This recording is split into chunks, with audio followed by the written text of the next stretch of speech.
Hello students, today we start nutrition in animals lesson 2 class 7th part 2nd. Today we start with nutrition in amoeba.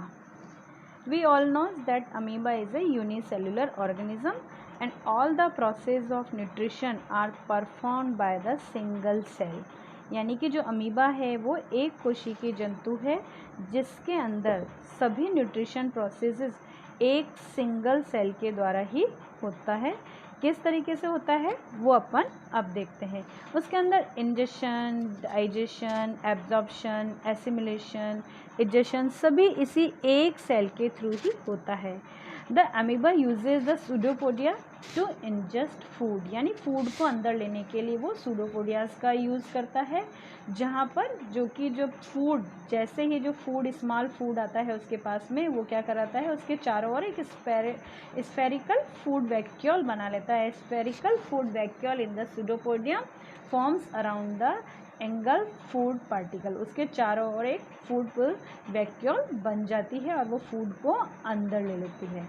और यह जो food vacuole होती है वो एक temporary stomach की तरह काम करती है। The vacuole can be treated as a temporary stomach of the amoeba.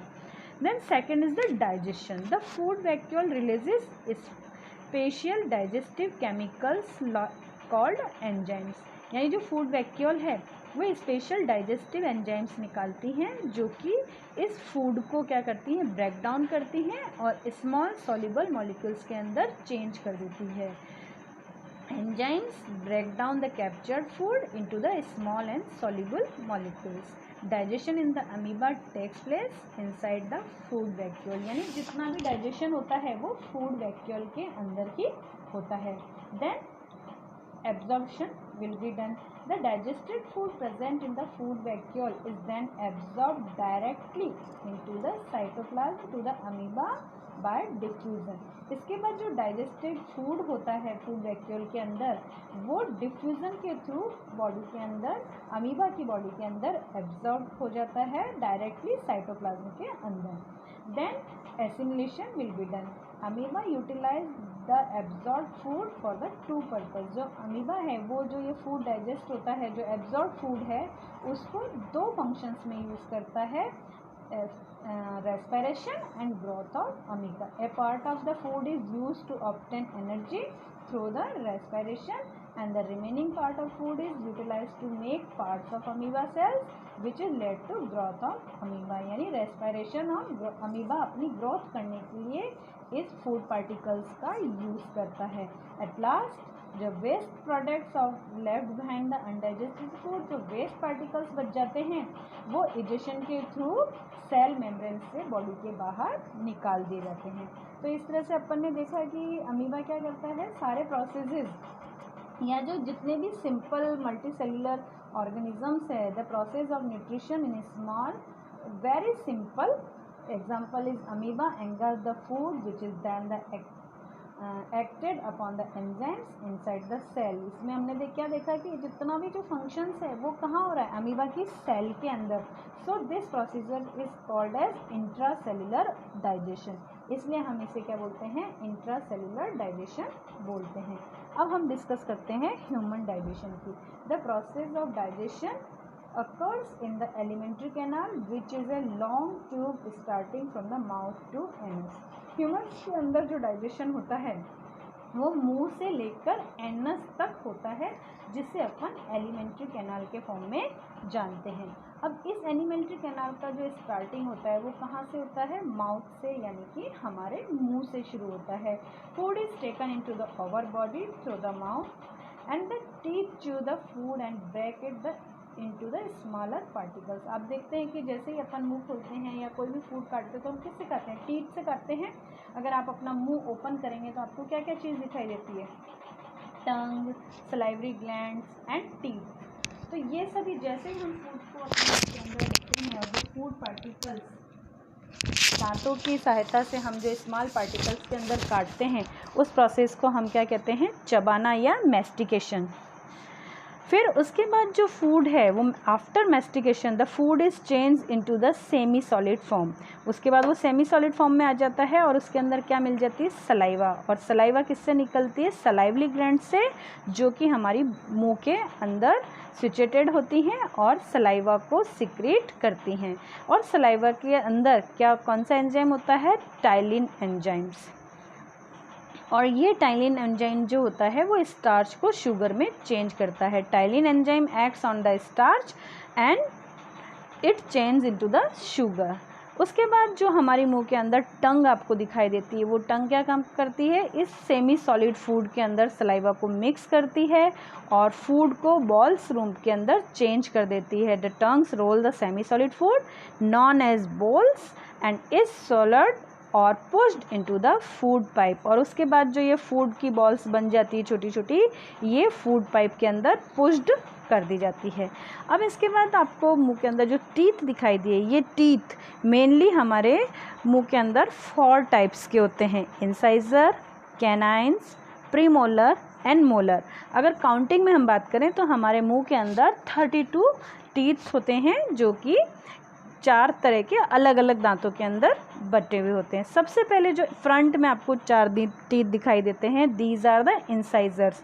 और ये इंसाइजर्स क्या करते हैं, हमारे फूड को कट ऑफ करने का, मतलब फूड को काटने का काम करते हैं। जो भी आप फूड अपने मुंह में लेंगे, चाहे सैंडविच है, रोटी है, एप्पल है, उनको आगे से बाइट करके काटने का काम करते हैं।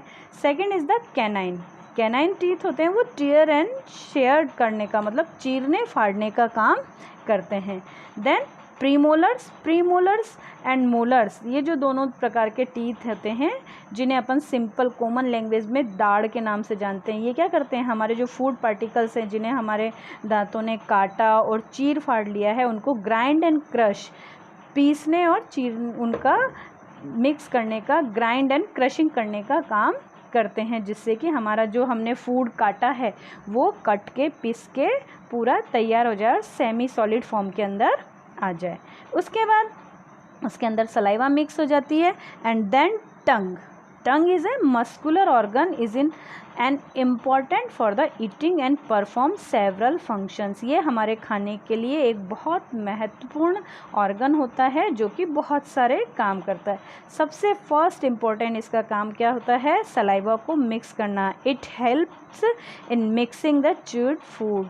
चबाए हुए भोजन के अंदर सलाइवा को मिक्स करने का काम करता है।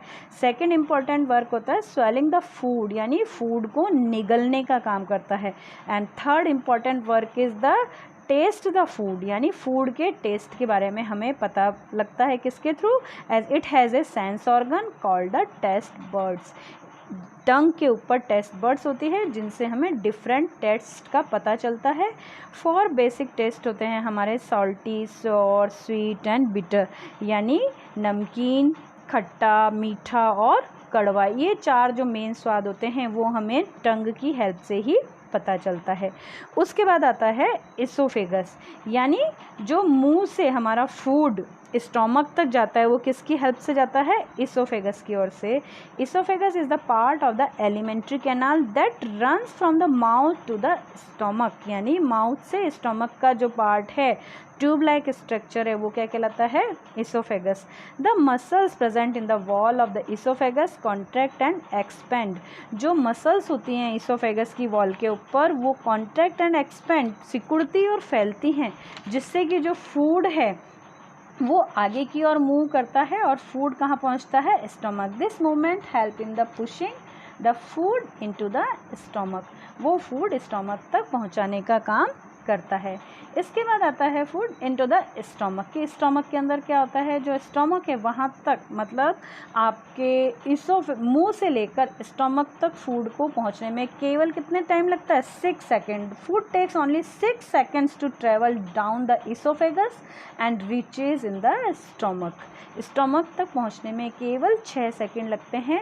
और जो स्टोमक है वो कैसा है, जे लाइक स्ट्रक्चर है, जिसके की वॉल्स के ऊपर ग्लैंड्स मिलती हैं, जो कि डाइजेस्टिव जूस को सिक्रीट करती हैं। Glands in the wall of stomach secretes A digestive juice which have HCl and enzyme pepsin, यानी उसके अंदर HCl एंजाइम होते हैं, HCl एसिड होता है और साथ में पेप्सिन एंजाइम्स निकलते हैं। और यह जो एसिड होता है वो क्या करता है, फूड के साथ जितने भी जर्म्स आ जाते हैं उनको डाइजेस्ट करने का, उनको डिस्ट्रॉय करने का काम करता है। और जो पेप्सिन एंजाइम होता है वो प्रोटीन्स को ब्रेक डाउन करके पेप्टॉन्स के अंदर चेंज करने का कार्य करता है। Second is the duodenum. Food is stored in the stomach about 2 hours, लगभग 2 घंटे के आसपास जो फूड होता है वो कहाँ रुकता है, आपके स्टोमक के अंदर रुकता है। और उसके बाद ये फूड कहाँ जाता है, it moves to the duodenum and it is U shape tube between stomach and small intestine. आपको दिखाई दे रहा है ये यू शेप के जो स्ट्रक्चर है ये ड्यूडेनियम है, जो कि स्टोमक एंड स्मॉल इंटेस्टाइन के बीच में है। और यहाँ पर अगर आपने कभी बार देखा होगा कि हम खाना खाते हैं या नहीं होता है तो हमको वॉमिट आ जाती है। तो वॉमिट क्यों आती है, if the food is not suitable, अगर हमारे को जो फूड है वो सुटेबल नहीं है, it will come out as a vomiting, ये हमें वॉमिटिंग के फॉर्म में हमारी बॉडी से बाहर आ जाता है। और this is due to muscles, जो इसके अंदर जो मसल्स होती हैं उनके जो वायलेंट कॉन्ट्रैक्शन होता है, उनके तेज़ी से सिकुड़ने के कारण ये वापस हमको वॉमिटिंग के रूप में बाहर आ जाता है। In duodenum food is mixed with the bile. Duodenum के अंदर जो फूड है उसके अंदर बाइल जूस मिक्स होता है। और बाइल जूस बनता कहाँ है, लीवर के अंदर। लीवर के अंदर डाइजेस्ट ये बाइल जूस बनता है और स्टोर्ड इन गॉल ब्लैडर, और बनने के बाद ये स्टोर होता है गॉल ब्लैडर में। और जो ये बाइल जूस है ये किस में हेल्प करता है, it helps the digestion of fatty acid. जो हमारे फूड के अंदर फैटी एसिड्स होते हैं उनको डाइजेस्ट करने में ये बाइल जूस हेल्प करता है। It stores the action of the acid from the gastric juice and further it is mix with the pancreatic juice. और उसके बाद ये पैनक्रियाटिक जूस के साथ मिक्स हो जाता है जो कि पैनक्रियास से सिक्रेट होता है। और फिर यहाँ पर इस पैनक्रियाटिक जूस के अंदर जो एंजाइम्स होते हैं वो इस मीडियम को किस में चेंज कर देते हैं, बेसिक मीडियम में। क्योंकि अभी तक जो स्टोमक से जो फूड आया है उसका मीडियम कौन सा है, एसिडिक मीडियम, लेकिन ड्यूडेनियम के अंदर जो पैनक्रियाटिक जूसों के कारण यहाँ पे मीडियम कौन सा हो जाता है, basic medium. In the small intestine जो सेमी लिक्विड आपका फूड है वो कहाँ जाता है, यहाँ से ड्यूडेनियम से स्मॉल इंटेस्टाइन के अंदर जाता है, जो कि लगभग 20 फीट लंबी होती है। The semi liquid food goes to the small intestine which have 20 feet long coiled. Then nutrients present in the digestive food are then absorbed by the villi. और फिर इसके बाद जो फूड का डाइजेशन हो जाता है वो यहाँ पे कंप्लीट होता है। और कंप्लीट होने के बाद जो न्यूट्रिएंट्स होते हैं फूड के अंदर वो विल्लाई के थ्रू एब्जॉर्ब किए जाते हैं। विल्लाई जो कि आपकी स्मॉल इंटेस्टाइन के अंदर फिंगर लाइक प्रोजेक्शंस होते हैं, अंगुली के नुमा उभार आप इसके अंदर मिलते हैं जिन्हें हम विल्लाइज कहते हैं। और ये सब क्या करते हैं, इन न्यूट्रिएंट्स को एब्जॉर्ब कर लेते हैं। The absorb food is carried by the blood to the all cells of the body. और उसके बाद जो ये एब्जॉर्ब फूड न्यूट्रिएंट्स होते हैं ये ब्लड के थ्रू ऑल बॉडी पार्ट्स के अंदर चले जाते हैं। और इस फूड से जो एनर्जी मिलती है उससे हम डिफरेंट वर्क करने के, बॉडी के सभी वर्क करने में हम यूज़ में लेते हैं। इसके बाद स्मॉल इंटेस्टाइन से जो अनडाइजेस्टेड फूड होता है वो कहाँ जाता है, large intestine. The undigested food is the remains in the small intestine then passes into large intestine. The large intestine remove most of the water from the waste by absorption. इसके बाद जो small intestine से आया हुआ undigested food है उसके अंदर जो वाटर होता है उस सब को ये लार्ज इंटेस्टाइन क्या कर लेती है, एब्जॉर्ब कर लेती है। और उसके बाद जो सॉलिड वेट वेस्ट बचता है उसको कहाँ भेज देती है, sent into the rectum. Rectum के अंदर वो अनडाइजेस्टेड फूड और जिसमें से पानी निकल गया है वो भेज दिया जाता है and leaves from the body through the anus. और फिर उसे बॉडी से बाहर एनस के थ्रू निकाल दिया जाता है। और यहाँ पर ये हमारा डाइजेशन प्रोसेस कंप्लीट होता है। Thank you.